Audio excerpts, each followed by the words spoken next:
Suivez votre émission Diaspora Africa avec Orange Money Europe. Orange Money Europe pour vos transferts d'argent de l'Europe vers l'Afrique.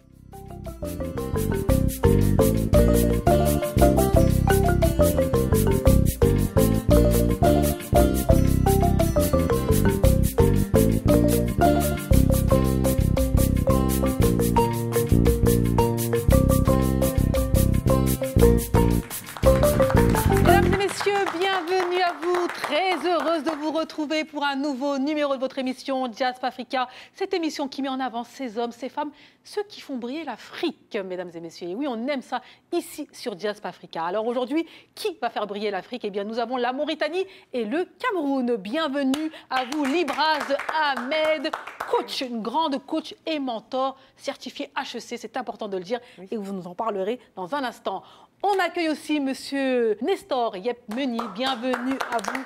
Donc, vous êtes ingénieur en informatique décisionnelle, spécialiste de l'IA et bien sûr, vous avez un centre de formation, on va en parler dans un instant, Made in Cameroun. Donc, voilà, les talents ici sont sur Diaspora Africa. On a de nombreux sujets à mettre en exergue, les femmes et l'accompagnement de la jeunesse. Voilà, en face de vous, chers invités, vous avez Babadem qui fait une chronique sur les talents du continent africain. Oui, on peut les applaudir. Hein. Les talents, ceux malheureusement qu'on ne connaît pas assez, ceux qu'on doit découvrir, ceux qu'on doit connaître et qui font briller l'Afrique, n'est-ce pas Babadem? Oui, alors aujourd'hui on va voir Fatoumata Ba, hein, une entrepreneure tech sénégalaise qui révolutionne le monde du numérique et on veut vraiment la mettre en avant. Ouais. C'est très important et en plus une femme. N'est-ce pas, Libraz? Tu aimes ça? Oui, exactement. Et on continue avec notre cher Mr. L, qui est encore en France, juste encore pour une semaine, je crois, et ensuite tu t'envoles. Alors, grand entrepreneur international, aujourd'hui, tu nous proposes quoi dans Dynamique africaine? En fait, aujourd'hui, on avait parlé l'autre fois des tomates séchées, et là, champignons. Champignons. Tu sais que j'ai déjà commencé à planter les tomates, là. Ah, d'accord. Avec Aïssa Diaby, on a déjà commencé à planter les tomates. C'est bien. Voilà. Et donc aujourd'hui, on va parler de champignons, mesdames et messieurs. Prenez encore une fois calepin, stylo. Voilà, vous allez peut-être devenir riche grâce à la chronique de Mr. L. Allez, on poursuit cette émission. Voilà, vous connaissez à peu près les sujets du jour. On va voyager. Il y a le Tour d'Afrique aussi. Un pied sur le continent africain. Il y a peut-être une problématique. Il y a une problématique qu'on met en exergue. Et aussi, on va parler, on va pitcher aussi des projets. Si vous avez un projet à soumettre donc à l'émission et surtout à nos téléspectateurs, n'hésitez pas, on insiste, cette émission, c'est la vôtre. Alors, Libraz, Nestor, je le dis, j'espère que vous avez vos passeports avec vous parce qu'on démarre chaque émission avec un voyage. En plus, Libra, je sais que vous aimez voyager, vous organisez des voyages pour les femmes. Alors, c'est parti, mesdames et messieurs. On voyage sur Diaspora Africa parce qu'on aime mettre en exergue les destinations touristiques africaines. D'abord. Allez, c'est parti. Destination, le pays des pyramides, à savoir l'Égypte.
retour, et oui, de retour en France, mesdames et messieurs. Ici, il neige, il ne fait pas très beau, mais de retour.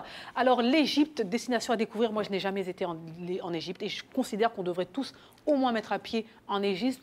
Libraz, as-tu déjà été, avez-vous déjà été en Égypte? Bien sûr, je suis allée en Égypte dans le cadre de mon travail, de mon activité avec des femmes. On fait des voyages pour se découvrir, pour apprendre à mieux se connaître. Et je choisis toujours des destinations, je trouve, sécurisantes pour les femmes. Et je trouve qu'Hurghada, c'est vraiment un lieu propice pour ça, pour se reposer, pour se cultiver, parce que c'est un lieu de culture incroyable. Et surtout, c'est magnifique. C'est magnifique. Voilà, vous me donnez envie, tu me donnes envie d'aller découvrir l'Égypte. Et vous, Nestor? Alors, moi, j'ai jamais eu l'opportunité et la chance, parce que ça reste quand même un très grand pays, avec une très grande civilisation, une histoire, beaucoup d'ingéniosité aussi. Exactement. Quand on regarde l'histoire de construction des pyramides, il y a encore beaucoup de mystères qui sont encore pas résolus. Donc, c'est beaucoup de curiosité. J'espère que j'aurai l'occasion, un de ces jours, de m'y rendre. J'ai une bonne nouvelle pour vous. Voilà. Il n'y a que des bonnes nouvelles. Oui, j'ai une bonne nouvelle. Vous savez, devant vous, vous avez vu, vous avez des buzzers. Ah. Oui, et des buzzers gagnants. Parce qu'en fait, je pose des questions ici et en principe, il y a des voyages à gagner. Donc voilà, vous jouez, oui, la culture générale, c'est très important pour nous. On essaye de promouvoir des informations, voilà, ici, sur le plateau de Jazz Africa. Et pour le coup, on va commencer tout de suite. C'est parti. Alors, question. Vous jouez vous aussi. Mister L, tu me fais peur. La façon dont tu me regardes, là, j'ai un peu peur. Allez, mesdames et messieurs, question, c'est parti. Quelle est l'origine du nom Cameroun? Alors, c'est quoi l'origine?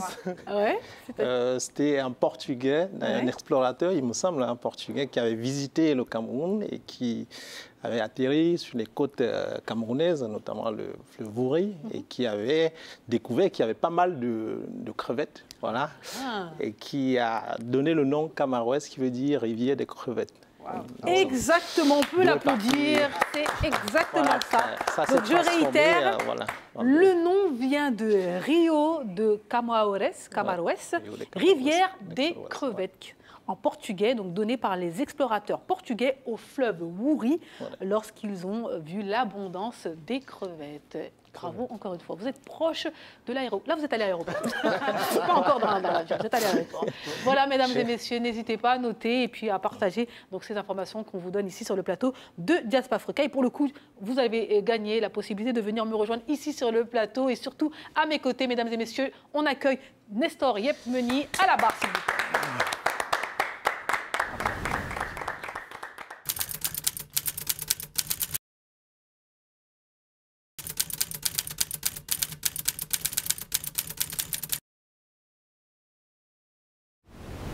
Alors, bienvenue à vous. Alors, on va commencer par vous présenter, par vous continuer à vous présenter. Alors, vous êtes un spécialiste donc, de l'intelligence artificielle. Vous avez des connaissances, vous avez étudié au Cameroun et puis à l'extérieur du Cameroun. Pour vous, il était important de redonner ce que vous avez appris. Et donc, d'où la création de cette école pour la formation, pour l'accompagnement des jeunes aux grandes écoles. Donc, on va commencer par... d'abord l'entreprise, donc Neiki, on l'a dit, hein, c'est une entreprise spécialisée dans la data et l'intelligence artificielle. Et on sait que l'intelligence artificielle va être primordiale pour le continent africain et il ne faut pas rater ce train-là.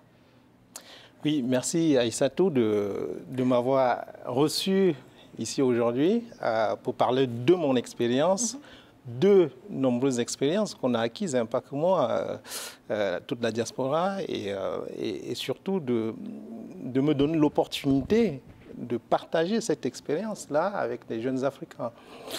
Alors oui, moi je suis arrivé en France précisément en 2004 pour mes études d'ingénieur. Je suis passé aussi par le Gabon. J'ai fait 3 ans là-bas à l'Institut africain d'informatique au Gabon. Et je suis arrivé, j'ai été diplômé et donc j'ai travaillé pendant très longtemps, toujours dans la data et l'intelligence artificielle. Donc pendant toute mon expérience, moi j'ai senti quand même le besoin, notamment d'accompagner des personnes. Parce que, bien entendu, en France, en Afrique, dans tout le monde entier, il y a de vrais besoins en termes de formation qualifiée, d'ingénieurs. Et tous ces besoins-là, juste les chiffres, hein, je vous les donne, ce sont les cabinets qui les étudient, qui les distribuent. Rien qu'en France, chaque année, il y a une pénurie d'ingénieurs d'à peu près 15 à 20 000. C'est-à-dire une pénurie chaque année. C'est-à-dire qu'en fait, les écoles d'ingénieurs en France ne forment pas assez d'ingénieurs. On en forme à peu près 40 à 50 000 chaque année. Sauf que le marché de l'emploi a besoin d'à peu près 55 à 60 000 ingénieurs par an. Mais c'est une information importante, notamment pour les parents qui peuvent orienter leurs enfants vers ce type d'études-là, l'ingénierie. Exactement, exactement. Et j'ai été confronté à ces difficultés de recruter de bons ingénieurs. J'ai été amené à former souvent des ingénieurs, même recrutés, parce qu'ils ne répondaient pas suffisamment aux exigences du marché. Parce que là, on fait un constat pour la France, mais concernant le continent africain, je suppose que c'est encore plus probant, plus voyant, le fait de ce manque, cette pénurie d'ingénieurs. Ah oui, alors c'est encore, je ne vais pas dire alarmant, mais en tout cas, c'est quand même préoccupant. L'UNESCO, il y a une étude, il y a un rapport de l'UNESCO, ça s'appelle Engineering for Sustainable Development, donc l'ingénierie au service du développement durable, ça porte bien son nom, qui a été publié en 2021 et qui stipule que sur le continent africain, on a besoin d'à peu près 4,3 millions d'ingénieurs. Ah oui. Pour pouvoir répondre aux besoins du continent. Après, c'est une vraie problématique sur le continent africain. C'est-à-dire qu'il y a beaucoup de... On le dit, on le répète, il y a beaucoup de juristes, il y a beaucoup de sociologues, il y a beaucoup de... etc. Mais on a besoin d'ingénieurs. Le continent africain a d'abord besoin d'ingénieurs. On est d'accord sur ça? Ah oui, mais ça, alors, c'est vrai que pendant longtemps, on a délaissé ce secteur d'activité qui est quand même un secteur de pointe, quand même, parce que ça demande, pour être ingénieur, ça demande quand même des connaissances scientifiques assez poussées. Mais on les a, en fait. Enfin, à mon avis, en tout cas, le constat est qu'aujourd'hui, on peut se réapproprier, justement, ces compétences-là. Et on peut se réapproprier tout ça grâce à des acteurs comme vous. Parce que vous avez décidé de changer la donne, en commençant par le Cameroun, à travers donc, une école de formation. Alors, voilà, effectivement, nous... on apporte notre pied à l'édifice. Hein. Ça reste un petit projet, il y en a beaucoup, mais ça reste quand même un projet innovant, une grande première, vous l'avez dit tout à l'heure. C'est quand même une grande première, c'est une formation d'excellence en sciences et en ingénierie différentes des prépas intégrées ou spécialisées. Elle prépare les étudiants à intégrer des écoles prestigieuses à travers de concours. Donc vous préparez les meilleurs élèves à rentrer dans les plus grandes écoles. Tout à fait. Donc ce n'est pas rien. Tout à fait. En France, on compte à peu près, je parle que de la France, effectivement, notre formation va permettre à nos étudiants d'entrer dans d'autres écoles d'ingénieurs en Afrique. On en a de très très bonnes. Hein. Polytechnique Dakar, Yamoussoukro, l'INPHB, au Cameroun même, Polytechnique Douala et Yaoundé. Mais alors, rien qu'en France, on a 204 écoles d'ingénieurs qui sont accréditées CTI. La CTI, c'est la Commission des titres d'ingénieurs. C'est le seul organisme qui labellise le diplôme d'ingénieur en France. Et donc, nous, on donne la possibilité, justement, via cette école, via notre programme CPGE, MP2I, MPI, on donne la possibilité aux jeunes Africains, au bout de 2 ans, de passer les concours, d'entrer dans l'une de ces 204 écoles d'ingénieurs. Jusqu'à aujourd'hui, on ne l'avait pas, en tout cas sur le continent, sur l'Afrique subsaharienne, on en avait très peu. Au Cameroun, on n'en avait pas. Au Maroc, en tout cas, on a quand même ces formations aussi qui sont assez développées. Donc ça donne la possibilité, sachant que parmi les 204 écoles d'ingénieurs de France, il y en a 154 qui sont publiques et qui sont plus réputées. Donc on donne la possibilité aux étudiants qui sont issus de familles moins aisées de faire de très bonnes études. D'obtenir une bourse, de faire de bonnes études, exactement. C'est ce qu'on apporte aussi, et donc d'être formé aux standards internationaux, puisque les écoles d'ingénieurs en France et certaines en Afrique ont des standards internationaux. Et donc ça va leur permettre de bien comprendre les problématiques mondiales, les enjeux aujourd'hui d'environnement, d'énergie, de santé, de mobilité. Et ça fait combien d'années que votre centre de formation, votre école existe? Alors, on a ouvert la première promotion, c'était le 2 septembre d'ailleurs, 2024. Donc c'est une grande première, donc oui, on a la primeur de... Exactement. Enfin, nous, on a la chance d'être là aujourd'hui, de pouvoir parler de ce projet. Et donc là, vous avez combien d'étudiants? Alors, on a 15 étudiants dans cette première promo. Alors, ce qui est intéressant, parmi ces 15 étudiants, c'est qu'on a quand même 7 femmes. Ah, c'est très bien, sachant qu'on sait que le gap entre les hommes et les femmes dans ces secteurs-là est très important. Alors, dans les classes, dans les écoles d'ingénieurs, le pourcentage, ça varie entre 27 et 30% de femmes. Hein. Donc, on est plutôt content d'être à 47%. Et ça faisait partie de nos engagements. Hein. On a travaillé en amont pour mettre en œuvre ce dispositif. Donc on rappelle quand même qu'au niveau du programme, les principales matières qui sont étudiées, c'est les mathématiques, la physique, l'informatique. Après, il y a les compétences linguistiques, à savoir l'anglais, c'est très important. Les langues aussi africaines, et le français, la philosophie, etc. Donc il y a aussi bien les compétences, les matières donc, classiques, mais aussi le soft skills aussi que vous souhaitez développer, qui est très important et de plus en plus important aujourd'hui. Donc un programme complet. Il y a aussi le sport, l'improvisation théâtrale. Ah oui, c'est quand même original. Théâtrale, la culture nationale. Donc, bravo. En tout cas, c'est un beau projet. Donc, une promotion de 15 personnes pour l'instant. Donc, je suppose que le choix a été peut-être difficile. Combien y a-t-il de candidatures? Alors, on a eu pas mal de candidatures. On a eu quand même il y a eu une quarantaine de candidatures. Enfin, il faut être honnête, il faut être transparent. C'était une première. On a eu du mal déjà à expliquer le projet. Bien sûr. Parce que les gens avaient du mal à comprendre. On confondait souvent entre classe prépa intégrée, ce qui n'est du tout pas la même chose. Vous préparez-vous à rentrer dans les... Exactement. Et donc, on a eu une quarantaine d'étudiants. Il y a eu des concours, c'est quand même assez sélectif. Oui. Il y a eu des concours. Il y a eu d'abord une étude de dossier, concours et entretien. Parce qu'on a besoin de savoir que l'étudiant qu'on va recevoir chez nous a quand même des capacités mentales ou psychologiques pour tenir la pression. Pour tenir la pression, c'est très important. Exactement, parce que ce n'est pas facile.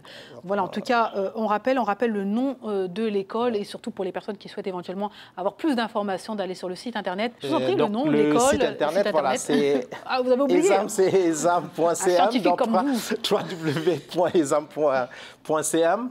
Donc, on a les réseaux sociaux aussi. On est visible sur Facebook, LinkedIn, YouTube, ainsi de suite. Campus Exam, exactement. EISAM. N'hésitez pas, la promotion 2025-2026 va arriver très très vite aussi. Donc candidatez, envoyez vos enfants, c'est très important. L'excellence est là, l'excellence est possible grâce à des personnes comme vous qui s'investissent pour le continent africain alors que vous excellez ici en Europe, quoi. Bravo, merci beaucoup. Merci. C'est un plaisir, quoi qu'il en soit, vous restez avec nous, on aura certainement d'autres questions. Je vous en prie, retournez à votre place. Donc forcément... Le scientifique que vous êtes, vous avez un doctorat en physique, je crois, Mr. L. Donc, ça vous parle? Oui, parce que j'ai vraiment de l'admiration pour ce genre d'initiative, parce que c'est quelqu'un qui aurait pu rester dans son coin, à faire sa petite carrière tranquille, et il s'est engagé. Et c'est vraiment des choses qui sont très, très intéressantes. Il faudrait voir s'il n'y a pas de possibilités, par exemple avec la Chine aussi. Ouais. Moi, je pourrais aider par rapport à ça. Des partenariats peut-être avec la Chine, parce que c'est vraiment l'avenir. Donc, je pense que c'est un bon partenaire. Voilà, c'est ça qu'on aime sur Diaspora Africa, des connexions en direct. Voilà, mesdames et messieurs, merci encore à Nestor Yepmeni. Donc, vous restez avec nous. On continue cette émission. Dans un instant, on aura le plaisir d'avoir la belle Libraz Ahmed, la grande coach, mentor, et oui, de ces femmes, de nous femmes. Grâce à elle, eh bien, on sort de notre confort, de notre environnement. Et non, on essaye de se révéler. Et oui, mesdames et messieurs, restez avec nous. Et surtout, vous, mesdames, et vous, messieurs, vous allez nous accompagner. Vous allez au moins payer le voyage, quoi. Donc, allez, on poursuit. On aime ici sur le plateau de Diaspora Africa de mettre en avant donc, ces parcours, ces personnalités qu'on ne connaît pas assez. Alors, nous avons notre expert, il s'appelle Babadem. C'est parti. Destination le Sénégal. Ils font l'Afrique et le reste du monde.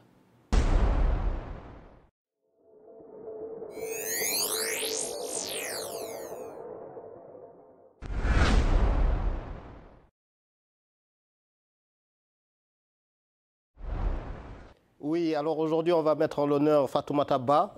C'est une entrepreneur tech et puis peut-être que vous ferez une connexion avec elle. Alors pourquoi elle? Fatoumata montre très tôt un talent pour la technologie. À 9 ans, elle hack l'ordinateur de son père. À 11 ans, elle crée sa première adresse email et à 16 ans, elle développe son premier site web. Alors après des études en France, elle revient en Afrique en 2013 pour cofonder Jumia Côte d'Ivoire, qui deviendra le Amazon africain. Il y aura aussi Jumia Nigeria. Et son leadership transforme Jumia en licorne tech. Elle va créer plus de 5000 emplois directs et 70 000 emplois indirects. Mais elle voit encore plus grand. Donc en 2018, elle fonde Django, un start-up studio social visant à soutenir les entrepreneurs africains.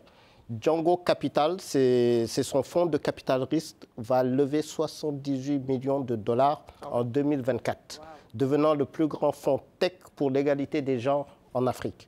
Alors, sa société a réalisé une trentaine d'investissements dans 21 startups. Et peut-être que ça va vous intéresser. 56% des entreprises du portefeuille sont dirigées par les femmes. Django. Et donc, son impact lui vaut bien sûr de nombreuses distinctions. Young Global Leader du Forum économique mondial, Forbes Africa de 30 under 30, 30 ans sous 30 ans, et le prix A.N. Bourda pour son leadership visionnaire. Donc Fatoumata Bah incarne cette nouvelle génération, on ne la connaissait pas aussi bien que ça, et c'est pour ça qu'on a... Jumia, voilà, exactement. Mais on ne savait pas qui était derrière. Et c'est pour ça qu'on voulait la mettre en l'honneur sur Il. Du coup, elle fait l'Afrique. Elle fait l'Afrique et nous en sommes fiers. Mesdames et messieurs, bravo à vous, Fatoumata Bah. Vous inspirez aussi bien les hommes que les femmes. Forcément, ça vous parle, Libraz. Vous qui accompagnez ces femmes-là, vous qui essayez de faire en sorte que ces femmes sortent de leur confort, de leur vie qu'elles mènent actuellement. Je trouve ça incroyable ce qu'elle fait. C'est très inspirant et ça peut être aussi un modèle pour les autres femmes qui la regardent. Tout est possible. Aujourd'hui, les femmes, notamment les femmes en Afrique, on a les moyens avec l'IA, avec des formations, on sait comment faire les choses. Simplement, on est conditionné, on nous apprend à rester à notre place. Donc on a beau avoir tous les outils du monde, passer à l'action, c'est autre chose. Et justement, c'est là où j'interviens et j'accompagne les femmes justement à reconnecter avec elles-mêmes, savoir ce qu'elles sont capables de faire et passer à l'action. Très très bien. Elle a déjà commencé à nous écouter son cas. Non mais c'est important et vraiment c'est important et encore une fois le continent africain, le monde c'est 50% d'hommes, 50% de femmes, donc ça serait dommage de mettre de côté cette grande partie de la population qui est indispensable pour le monde et encore plus pour l'Afrique. Merci encore une fois Babadem pour cette mise en lumière. Allez, on poursuit cette émission avec notre tour d'Afrique, destination l'Afrique du Sud, mesdames et messieurs. Et oui, il existe donc des mines de charbon où les Amazama, c'est comme ça qu'on les appelle, eh bien, vont travailler et malheureusement, ils mettent leur vie en danger. Allez, on regarde et puis on revient.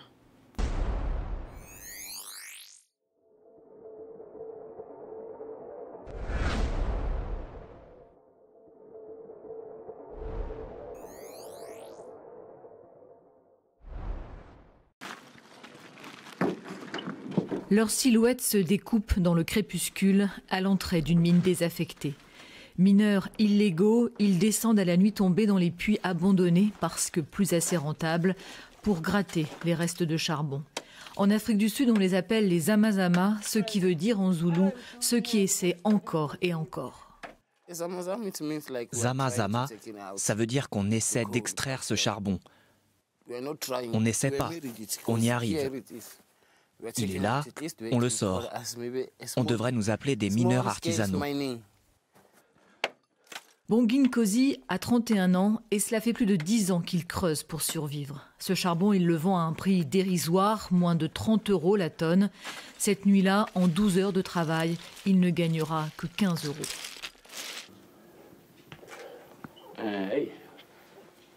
Là, maintenant, je peux peut-être faire encore 6 ou 7 ans. Si je continue ce boulot. Mais je ne tiendrai pas 10 ans de plus. Dans un pays qui compte plus de 30% de chômeurs, ils sont des dizaines de milliers comme lui à risquer leur vie au fond de mines désaffectées. Chaque année, certains meurent dans des effondrements ou des explosions. Tu t'effondres. La lumière s'éteint, ton corps devient tout faible. Et tu tombes.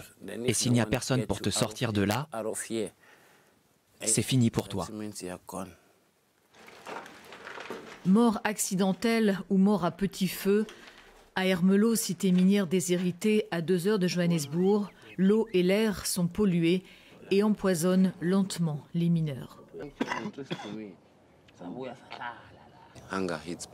La faim, c'est plus dur que la pollution. Je ne peux pas dire que c'est bien, c'est pas bon pour nous. On est désolé pour la prochaine génération, mais on souffre aujourd'hui.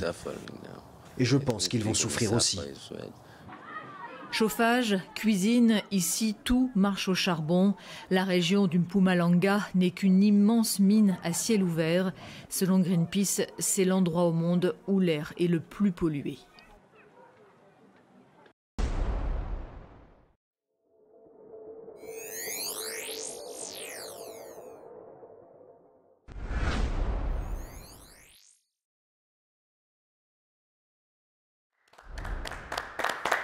C'est aussi ça, Diasp Africa, montrer les problématiques du continent africain et notamment des Africains. Alors c'est une situation très difficile, mais malheureusement, il y a encore beaucoup trop de gens qui vivent cela pour nourrir tout simplement leur famille. Alors on l'a mis en avant et moi je pense que pourquoi on met ça en avant ici dans cette émission-là, c'est peut-être que ça va donner des idées à des entrepreneurs, à des personnes qui souhaitent investir sur le continent pour changer le quotidien de ces personnes-là. Donc il y a un intérêt.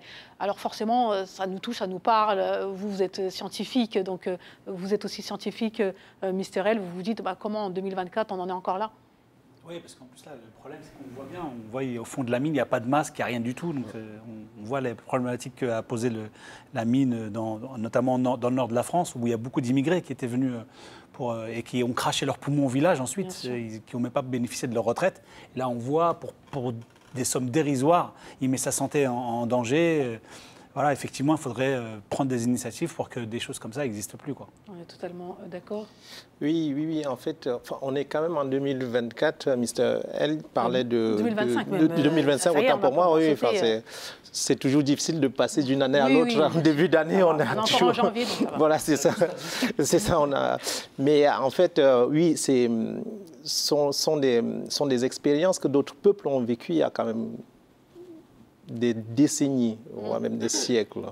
Et on ne devrait pas aujourd'hui avoir des personnes qui travaillent dans ces conditions. Malheureusement, elles n'ont pas de choix.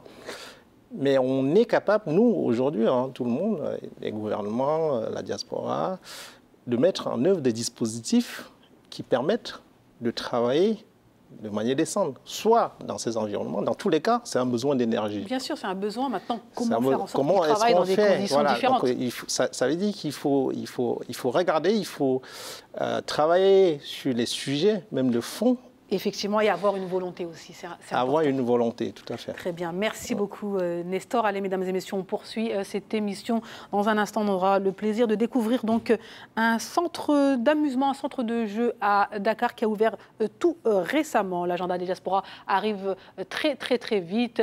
Mr. L va nous parler de champignons. Voilà, comment devenir riche grâce à des champignons. Mais maintenant, nous accueillons la grande et belle coach.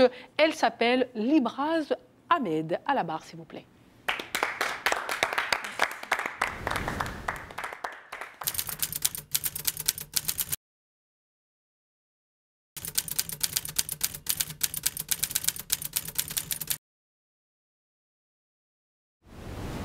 Libraz Ahmed, bienvenue à vous. C'est un plaisir de vous accueillir ici sur Diasp Africa. Alors, vous êtes mentor, coach certifié par la prestigieuse école HEC. Vous êtes également entrepreneur, bien sûr, et passionné de voyage. Vous vous nommez Libraz Ahmed et vous êtes suivi sur Instagram par près de 134 000, par plus de 134 000 personnes. Donc on a une célébrité ici sur le plateau de Diasp Africa, mesdames et messieurs. On peut l'applaudir. Une star des réseaux sociaux parce que vous parlez aux gens. Quoi que ce soit, c'est la première question que je vais vous poser. Qu'est-ce qui fait? Pourquoi autant de personnes vous suivent sur les réseaux sociaux? J'ai regardé les commentaires. Elle nous parle, elle nous comprend, elle est accessible. Pourquoi vous réussissez autant? Alors, je ne sais pas si je réussis, mais ce qui est certain, c'est que je m'adresse aux femmes qui me ressemblent bien évidemment, mais à toutes les femmes, parce que comme je l'ai dit tout à l'heure, on est conditionné à adopter un certain mode de vie, un certain comportement qui finalement nous crée des barrières. Et moi, je suis là justement pour essayer de les exposer une après les autres, que ce soit au niveau de relations amoureuses, que ce soit au niveau du travail et la relation à soi-même surtout.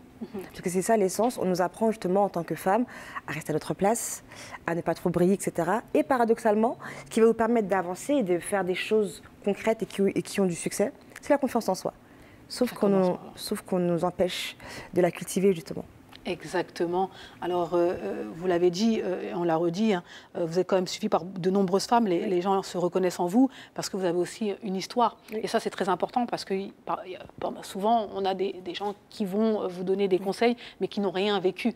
Vous avez vécu des choses qui font qu'aujourd'hui, vous pouvez parler et que les gens se reconnaissent en vous. Oui. C'est ça. Alors, j'ai eu un long parcours de vie du haut de mes petits 32 ans. J'ai déjà été mariée 2 fois. Et pour moi, c'est un non-tabou, c'est un non-sujet. Malheureusement, ça l'est encore. Mais pour moi, ce n'est pas du tout un sujet, ça ne me définit pas. Donc, pour moi, c'est important de lever la parole dessus.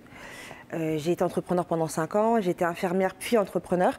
Donc, vraiment, je fais ce que je veux de ma vie. Parce que quand je me sens capable, j'y vais. Parce que j'ai suffisamment confiance en moi et en mes ressources pour avancer. Ça ne fonctionne pas, ce n'est pas très grave, mais au moins, j'aurais essayé. Et dans mon premier mariage, excusez-moi, j'ai été victime de violences conjugales. Et c'est aussi un sujet qui est assez tabou et qui peut faire perdre confiance aux femmes. Et vraiment expliquer qu'il y a plusieurs formes. Il y a la violence financière, psychologique, physique. Et justement, ne pas se définir que par ces épisodes-là et aller au-dessus. Exactement. Donc, je l'ai dit, hein, vous êtes coach et mentor HEC, on va dire, en tout cas certifié HEC. Et pour vous, c'est important parce qu'aujourd'hui, le mot coach est souvent à une connotation donc un peu négative. Et non, on va dire coach, ça existe, c'est un véritable métier. Il y a des effets positifs qui ressortent du coaching. Donc, dites-nous tout. C'est quoi être coach certifié? Être coach certifié. HEC en plus. HEC, oui. Alors, par rapport au coaching, c'est vrai que c'est un métier qui n'a pas de... C'est pas comme infirmière, pardon. Quand tu es infirmière, tu as un diplôme d'État. Et là, coach, tout le monde peut se lever un matin et dire qu'ils sont coach. Sauf que HEC et d'autres grandes écoles aussi ont proposé des formations avec des techniques, la PNL, la Processcom, etc., qu'on nous enseigne pour pouvoir accompagner les gens. Bien sûr. Pas simplement se baser sur son expérience, mais aussi avoir de l'expertise. Parce que je peux dire que je suis coach, j'ai vécu des drames et puis me baser dessus pour conseiller. Mais du coup, à ce niveau-là, je transfère. Je transfère et je deviens un gourou parce que il n'y a pas que mon expérience qui prime. Il y a aussi les autres femmes, chacune est individuelle, enfin chacune est spéciale et unique. Et du coup, moi, je tiens compte de ça pour vous accompagner. Et surtout, j'offre une écoute. Parce que les femmes ne sont pas entendues. Et il y a beaucoup de femmes qui se retrouvent seules dans leur situation, qui se sentent isolées. Et du coup, j'essaie de leur offrir un espace libre pour qu'elles puissent s'exprimer. Très bien. On voit à quoi consiste coach. Très bien, c'est très intéressant, c'est très important ce que vous dites, à savoir, ce n'est pas parce qu'on vit des choses qu'on est considéré comme une experte et qu'on peut, entre guillemets, accompagner les gens. Non, au contraire, comme vous l'avez dit, il y a le transfert et il y a le coaching, c'est 2 choses totalement différentes. Alors, on l'a dit, hein, vous avez été entrepreneur, vous aviez un très grand salon, très réputé, connu, que vous avez vendu déjà. Que j'ai vendu, vous l'avez dit, vous êtes toute jeune, hein, 32 ans, et beaucoup d'expérience à tous les niveaux. Alors, vous accompagnez aussi à l'entrepreneuriat. Est-ce que vous considérez que c'est un moyen pour les femmes de s'épanouir, l'entrepreneuriat? Alors oui, c'est un moyen, mais ce n'est pas le seul moyen. C'est important de c'est important de le dire. Tout le monde n'est pas fait pour entreprendre et ce n'est pas grave. Tu peux très bien être épanoui, être salarié pendant 20 ans de ta vie. Ce qui compte, c'est de trouver ce que toi, tu as envie de faire. Et d'être sûr que c'est toi qui as envie de le faire et pas parce qu'on te l'a imposé ou pas parce qu'on te l'a mis dans la tête depuis ton enfance. C'est ça pour moi qui prime. C'est qu'on puisse se reconnecter à nous, à nos vrais désirs et à nos vraies envies. Qu'est-ce que je veux? Qu'est-ce que je suis capable de produire? Et c'est quoi pour moi la meilleure version de moi-même? Pas ce que la société me dit que c'est bien de faire, mais ce qui est bon pour moi. Parce qu'avoir un mari, des enfants, une maison, une voiture, c'est très bien, mais ça ne convient pas à tout le monde. Et maintenant, qui est-ce que moi je suis? Exactement, c'est très important. Et quelles sont les principales problématiques que vous avez pu rencontrer au niveau des femmes? Qu'est-ce qui revient le plus souvent? Le manque d'estime. Le manque d'estime, je ne suis pas assez bien pour faire ça, je n'ai pas les compétences pour faire ça, mais je suis nulle, on va croire que, on va dire que, attention, les gens vont penser ça de moi. Et du coup, c'est plein de barrières qu'on se crée au fur et à mesure qui font que, on n'avance pas là où on voudrait aller. Et moi, je suis là justement pour déconstruire tout ça, justement. C'est le terme déconstruire. Déconstruire, effectivement, les femmes ont beaucoup ce syndrome d'imposteur, alors qu'on connaît les vrais imposteurs. On ne va pas les citer ici. On va pas les citer ici. Est-ce que vous considérez qu'on a tous besoin d'être accompagnés, coachés, mentorés? Bien évidemment. Je suis moi-même coachée, je vous le dis, on est tous coachés. Même les plus grands de ce monde, Bill Gates est coaché. Tout le monde est coaché, tout le monde a besoin d'un moment à un autre, d'un accompagnement, d'un espace neutre pour pouvoir s'exprimer, parler et atteindre ses objectifs. Les définir, mettre un plan d'action et les atteindre. Quel est le conseil? On va s'adresser maintenant aux hommes, pour le coup, parce que ce sont les femmes qui vous accompagnent. Les hommes, que dit-on aux hommes qui nous regardent? Vous parlez de ceux qui sont privilégiés par la société, c'est ça? Oui, ceux-là, ceux qui sont privilégiés. Ouais. Voilà, et qui, par rapport aux hommes, de aussi avoir conscience de leurs privilèges et d'accompagner les femmes aussi à aller mieux dans leur vie. Alors, à prendre conscience de leurs privilèges et de se dire, OK, j'entends ta parole, je te laisse la place, je te laisse briller. Tu as le droit d'exister et d'être, alors je ne vais pas dire égoïste, mais de vraiment prendre conscience de leurs privilèges et de réaliser que ce n'est pas forcément toujours juste. Et d'être là pour les femmes, tout simplement. Mais c'est déjà beaucoup, c'est important ce que vous dites, hein, parce que je n'ai pas l'impression que... Est-ce que les hommes ont vraiment conscience qu'ils sont privilégiés? Parce que souvent, quand les femmes vont se plaindre, mais elles sont toujours là en train de se plaindre, etc. Moi, je pense que c'est eux qui doivent être coachés en priorité. Hein. Ce sont les hommes. On a tous besoin de coaching. Exactement, mais eux, c'est un peu plus élevé quand même. Mais c'est un autre niveau. Mais en tout cas, on insiste dessus. Effectivement, la société, elle est composée d'hommes et de femmes. Chacun sa place, mais chacun peut aussi laisser c'est même pas laisser sa place, en tout cas, permettre à chacun d'exister. Exactement. Parce qu'on a été conditionnés pour les servir, ces messieurs, justement. Et le temps qu'on passe à vous servir, c'est le temps qu'on passe en moins pour nous à nous développer en tant qu'individu. Je ne dis pas de faire la révolution et de casser vos foyers, c'est pas ce que je vous dis. En revanche, de chercher une vie où on serait beaucoup plus épanoui, où chacun a sa place et que personne ne se sente lésé dans la relation. Et surtout, excuse-moi, de s'affranchir de tout ce qu'on nous a inculqué depuis qu'on est jeune. Tu n'es pas venu au monde pour cuisiner pour les autres. Et je le dis devant la télé maintenant, je suis nulle en cuisine, mais ça me va. C'est pas très grave. Viens pas manger à la maison, ma chérie, tu vas être déçue. Mais pour vous dire que voilà, on est plus que ce qu'on nous a appris qu'on devait être. Si tu aimes cuisiner, très bien, grand bien te fasse. Mais si tu ne sais pas, c'est pas grave parce que tu es plus que ça. Et justement, mon but, c'est de vous aider à savoir qui est-ce que vous êtes et ce que vous avez envie de devenir. Exactement. Et pour le coup, c'est vrai qu'on vous voit dans vos vidéos, on voit principalement vous, mais vous êtes bien accompagné dans la vie. Vous avez un mari que vous connaissez. Bien sûr, et que je salue, et qui est un super gars. C'est grâce à lui que je suis là aujourd'hui, il garde les enfants. Donc, voilà.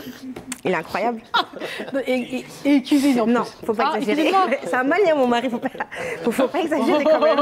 Les Maliens sont très bons cuisiniers. Donc, mais c'est important de le dire, c'est-à-dire que ce qui vous permet à vous de briller, de vous épanouir, c'est parce que vous avez cet homme, vous avez trouvé l'homme qui vous permet de faire tout ça. Et encore une fois, on est complémentaires, c'est ensemble, on ne pourra pas avancer l'un contre l'autre, c'est ensemble qu'on avance. Exactement. Et même, ça en dit plus sur lui, ça dit qu'il a confiance en lui. Il n'a pas peur que sa femme brille pour exister. Ça. Et ça, pour moi, c'est hyper important. Un homme qui a confiance en lui, il n'a pas peur de voir sa femme briller. Au contraire, il la soutient. Il lui dit vas-y. Parce qu'il ne va pas définir sa virilité en fonction de sa femme. Et ça, c'est important aussi. Et dans ce sens-là, les hommes doivent être coachés. Alors, non, ils ont des problèmes. Il y a beaucoup de travail. Merci beaucoup, Libraz Ahmed. On aura forcément d'autres questions. Non, on va rester encore un peu là. Est-ce que vous avez des réactions, messieurs? Il y a 3 hommes sur le plateau là. Il faut nous donner vos réactions. Déjà, moi, je cuisine. C'est vrai, Mohamed est un très très grand cuisinier. Je cuisine bien, moi. Ouais, très bien, ouais. J'ai jamais. Est-ce que la vaisselle est faite après? Bien sûr, il fait tout. Il fait tout. Non, c'est un bon ménage et tout. Il fait tout. Il n'y a pas de problème. Non, c'est juste, non, ça résonne beaucoup. Ça fait écho à tout ce que j'ai vécu moi, même si j'ai à mon grand âge, j'ai un petit peu d'expérience et je trouve ça très bien, des initiatives comme ça. C'est vrai qu'il faut changer cette image.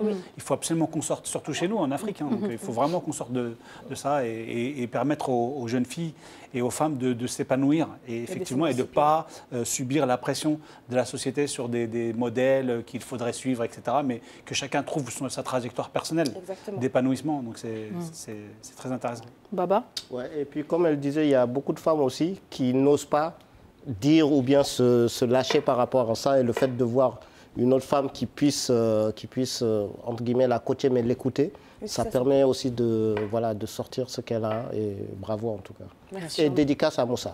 Dédicace à Moussa. On l'avait même pas cité. Bon, c'est comme c'est les femmes à l'honneur, on n'a même pas cité son nom, mais c'est pas grave.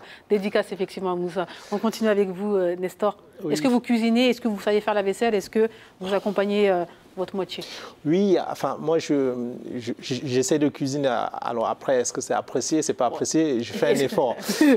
Mais surtout, qu'est-ce que vous pensez de ces initiatives-là? Moi, je trouve que c'est juste excellent comme initiative. Et surtout, enfin, ce qui me frappe, c'est la maturité, l'expérience qu'il y a derrière, et surtout la démarche, de ne pas condamner les uns et les autres. Je dis, c'est tout un ensemble, en fait. Les hommes, tout le monde besoin d'être coachés, on a tous besoin d'être coachés. Totalement.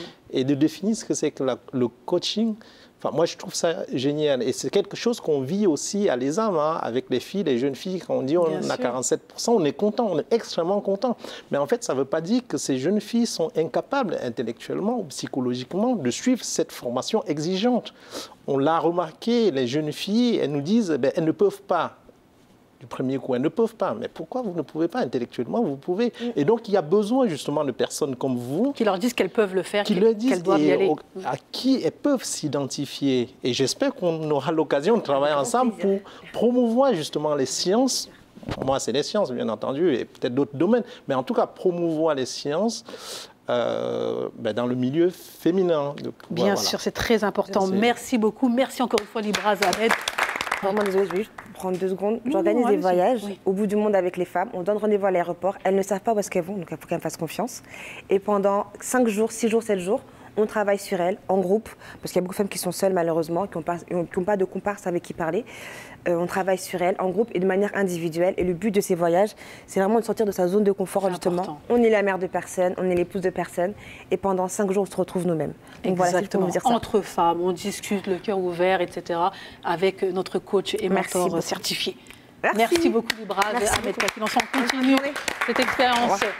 Voilà, mesdames et messieurs, j'espère que vous avez apprécié. N'hésitez pas si vous avez besoin d'être accompagné, vous avez besoin d'informations, si vous avez besoin tout simplement de collaborer avec notre cher coach Libraz Ahmed, eh bien vous allez tout simplement sur Internet, vous tapez son nom, vous allez la retrouver assez facilement, voire très facilement. Allez, on continue cette émission avec toute l'équipe ici présente, avec aussi notre invité Nestor Yepmeni qui est aussi avec nous sur le plateau. Et là, moi je vous invite à regarder l'agenda des diasporas si vous avez un événement à promouvoir, si vous souhaitez éventuellement sortir après le travail, le week-end ou en semaine, peu importe, on essaye de promouvoir des belles activités à effectuer. Allez, on regarde et puis on revient. L'agenda des diasporas avec Orange Money Europe.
L'agenda des diasporas avec Orange Money Europe.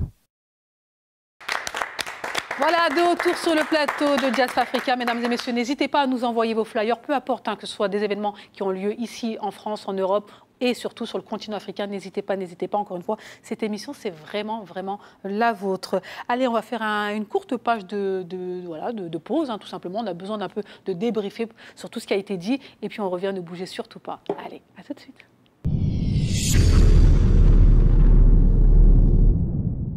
Votre famille est en Afrique? Pour envoyer de l'argent de l'Europe vers l'Afrique, c'est immédiat. Et oui, en quelques secondes, c'est arrivé. Pour envoyer de l'argent, c'est simple. Une application mobile, 1000 boutiques en France, 500 000 boutiques en Afrique, sécurisé. L'argent est bel et bien sûr d'arriver. C'est ça, Orange Money Europe.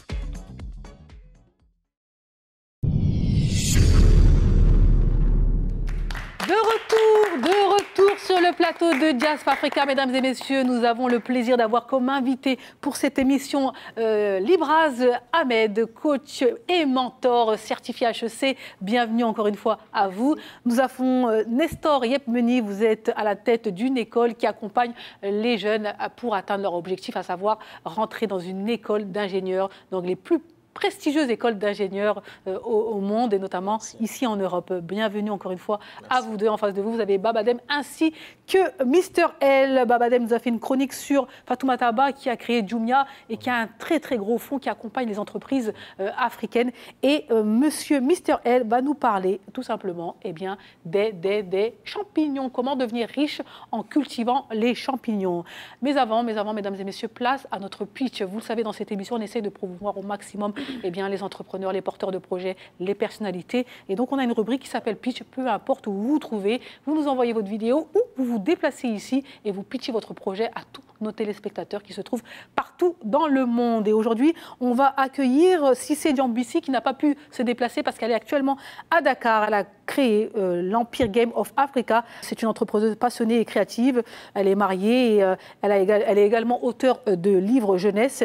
Et elle a créé un espace quand même assez atypique où on essaye de s'amuser ensemble, chose qui existe trop peu sur le continent africain. On regarde sa vidéo et puis on revient.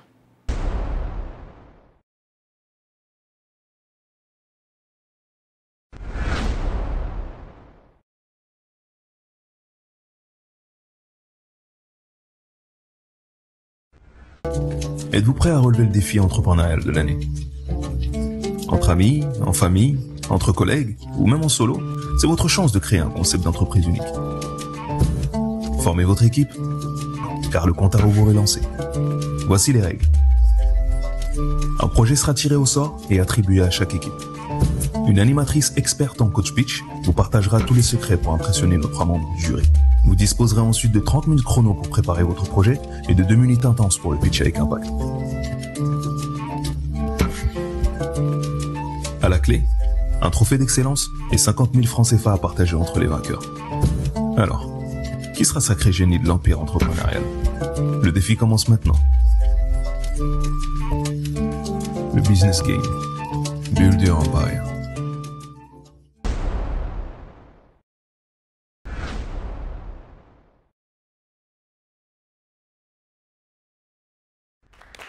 Bravo à vous, Cissé Diambissi. Si vous passez par Dakar, prenez du bon temps grâce à l'Empire Game of Africa. Donc c'est très intéressant. Je ne sais pas si vous avez déjà été ou pas. En tout cas, on voit beaucoup ça sur les réseaux sociaux actuellement, à découvrir absolument à Dakar. Allez, on poursuit notre émission avec vous, Mister L. Et oui, Dynamique Africaine. L'objectif, c'est de vous fournir des opportunités d'entreprise, d'entrepreneuriat sur le continent africain ou ailleurs. En tout cas, ceux qui vous ramènent l'entrepreneuriat qui vous ramène un peu de pépette, hein, n'est-ce pas, Mister L? Ouais. C'est parti, Dynamique Africaine, on regarde tout de suite.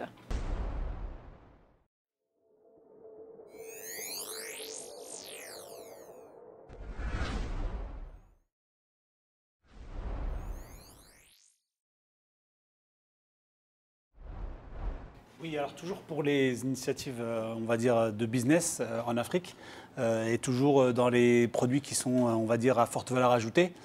Parce que, comme je disais toujours, on en a marre de vendre des matières premières ou de vendre des choses à des prix dérisoires. Donc il y a les champignons. Alors l'avantage, c'est que c'est quelque chose qui peut se faire dans des conteneurs maritimes. Donc ça peut se faire, donc l'autre fois on avait parlé des tomates séchées, il faut quand même un endroit où il y a de l'espace, du soleil et puis de l'eau, etc. Là, en l'occurrence, on peut le faire n'importe où, puisque c'est des conteneurs aménagés. Donc il faut un peu d'énergie, un peu d'eau. Et puis, vous connaissez l'expression, ça pousse comme des champignons. C'est-à-dire que c'est un produit qui a forte valeur nutritionnelle, hein, surtout au niveau des vitamines et des minéraux. Un peu moins en protéines, mais il y en a quand même. Et c'est quelque chose qui se vend très très cher. Il faut savoir que certains champignons comme la pleurote ou le shiitake se vendent quasiment à des prix comme la viande. Hein. Ah oui, donc c'est vraiment très intéressant. Mais pour le coup, ça serait pour de l'export. Parce que est-ce qu'en Afrique, on a la culture? C'est ça, voilà. Donc justement, c'est pour ça que c'était très intéressant. Parce que justement, quand on parlait d'éducation, on peut effectivement envisager plutôt l'export. On peut envisager aussi l'hôtellerie et la restauration locale. Parce que si jamais on est à côté d'une capitale, je ne sais pas moi, Abidjan par exemple, ou Dakar, etc., il y a des restaurants qui sont preneurs de ce genre de produits. Parce que effectivement, il y a de la restauration et de l'hôtellerie qui peuvent être des clients. Les mettre sur le marché local, c'est peut-être un peu délicat, mais on peut commencer effectivement à initier. Moi, je pense que dans la cuisine africaine, les champignons ont tout à fait leur place. C'est très bon, c'est excellent. Et puis effectivement, l'export. Parce que l'export, c'est par exemple le fait de les découper et de les mettre sous vide. mettre sous vide, c'est pas très compliqué d'un point de vue technique. Hein. Donc c'est possible de faire ça pour exporter, de sécher aussi, parce qu'on avait parlé des champignons, des tomates séchées, mais là, on peut aussi sécher les tomates. Et puis l'autre avantage aussi, c'est qu'on peut les produire bio. Et donc, du coup, il y a des marchés qui sont preneurs pour ça. Ouais. À votre avis, c'est quel est le pays qui produit le plus En Afrique? Non, dans le monde. Champignons. Je dirais la France? Non, la Chine. Ah oui. Sur une quantité de quasiment 80 millions de tonnes, ils produisent 40 millions de tonnes. Donc 52, ils représentent 52%. Donc ça veut dire qu'en phase 2, ils auront comme principal concurrent la Chine? Oui, mais l'avantage, c'est que si, par exemple, on les produits bio, c'est une valeur ajoutée supplémentaire. Et en plus, c'est local. Le restaurateur ou l'hôtel va cueillir ses champignons chez son voisin. Exactement. Et donc, en fait, et du coup, et puis surtout, c'est duplicable. C'est un peu une sorte de Lego. C'est-à-dire on fait un premier conteneur, et c'est pourvoyeur aussi d'emploi, parce que ça se cueille à la main. Donc la pleurote, par exemple, c'est en grappe. Le shiitake, c'est pas individuel. Que, donc du coup, ça demande aussi une main-d'œuvre, ce qui est intéressant pour nous, Africains, parce qu'on a envie aussi de créer de l'emploi.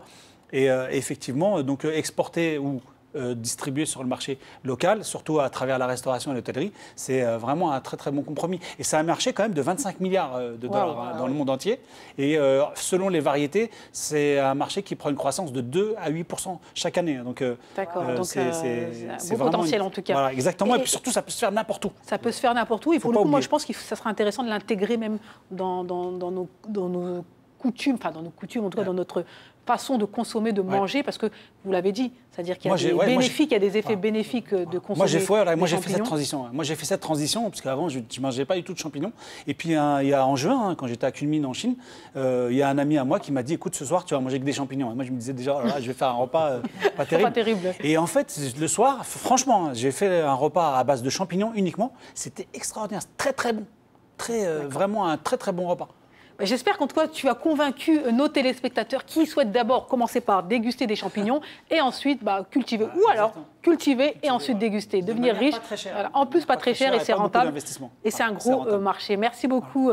Éventuellement, Libraz en Mauritanie. J'ai déjà dit que la cuisine, c'était pas mon fort. Donc non, mais tu peux cultiver des champignons. Bien sûr. Éventuellement. J'en parle à mon père tout à l'heure en rentrant. Exactement, éventuellement. Nestor, éventuellement. Oui, alors moi, je pense que c'est une excellente opportunité. J'ai grandi plutôt dans une famille pas aisée. On ne cultivait pas, on les arrachait, on faisait de la cuisine. C'était excellent. Donc effectivement, je rejoins dans le sens où, oui, on a de quoi cultiver. En plus, bio. Ça veut dire que c'est ça qui est excellent parce que, en fait, et même la population africaine, il y a de plus en plus de classes moyennes. Exactement, à ne pas négliger. Il y aura forcément de la demande. Voilà. Exactement, tout est dit. Merci beaucoup encore une fois, Mister L. Encore une opportunité de business qui peut vous permettre de vous développer financièrement. Nous sommes presque au terme de cette émission, Libraz ainsi que Nestor, mais on va terminer avec une question des téléspectateurs. Et pour le coup, entre cette fin et ce début d'année 2025, c'est principalement des proverbes qui nous envoient. Et donc là, c'est Lucie du Togo qui nous envoie un proverbe qu'on va essayer de décortiquer ici sur le plateau. Donc Lucie dit, ça va apparaître à l'écran, donc un vieillard assis voit plus loin qu'un jeune debout. Est-ce que ça vous parle déjà ? C'est quoi votre interprétation de ce... Là, on parle de sagesse et d'expérience, clairement. Que le vieillard, peut-être, il n'avait pas la santé, mais il a la vision, il a l'expérience de vie. Alors qu'un jeune homme, il peut se tenir debout, il a la jeunesse en lui, mais il n'a pas autant de vision et d'expérience que la personne beaucoup plus âgée. Ouais, okay. C'est ce que je... Ok, très bien. Nestor ?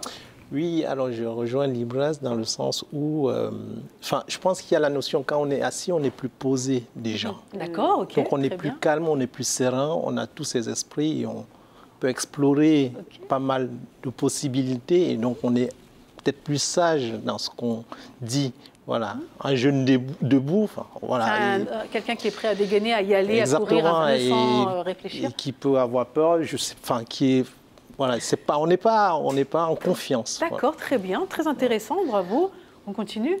Oui, c'est vrai que ça fait plutôt écho à l'expérience, parce que c'est le vécu qui fait que qu'on peut transmettre. Et sous notre latitude, quand je parle de sous notre latitude, c'est-à-dire en France, où on n'a pas beaucoup de considération, je trouve, pour les personnes âgées.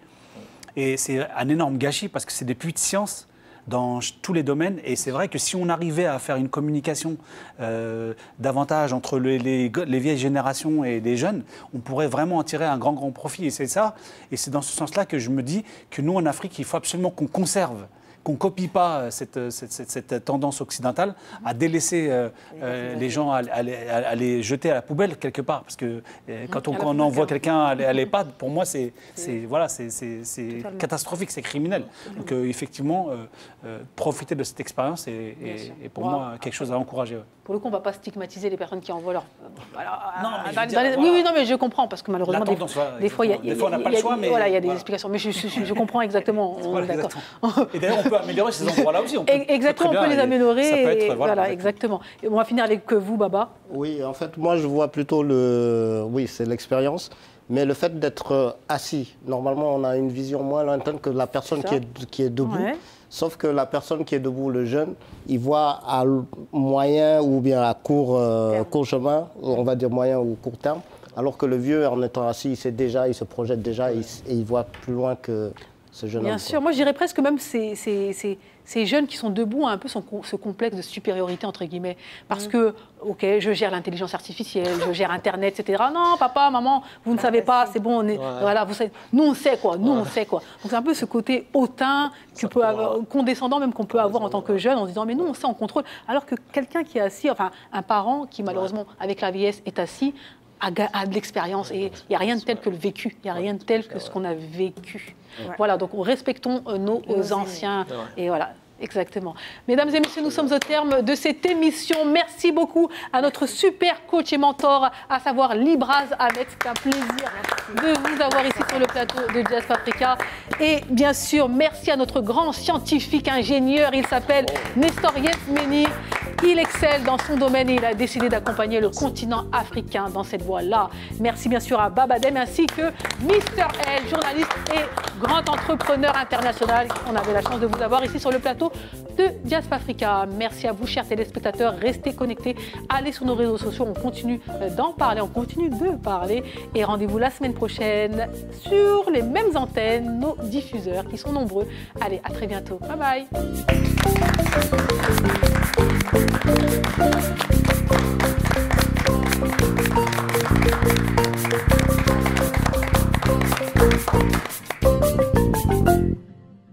Merci d'avoir suivi Diaspora Africa avec Orange Money Europe. Orange Money Europe pour vos transferts d'argent de l'Europe vers l'Afrique.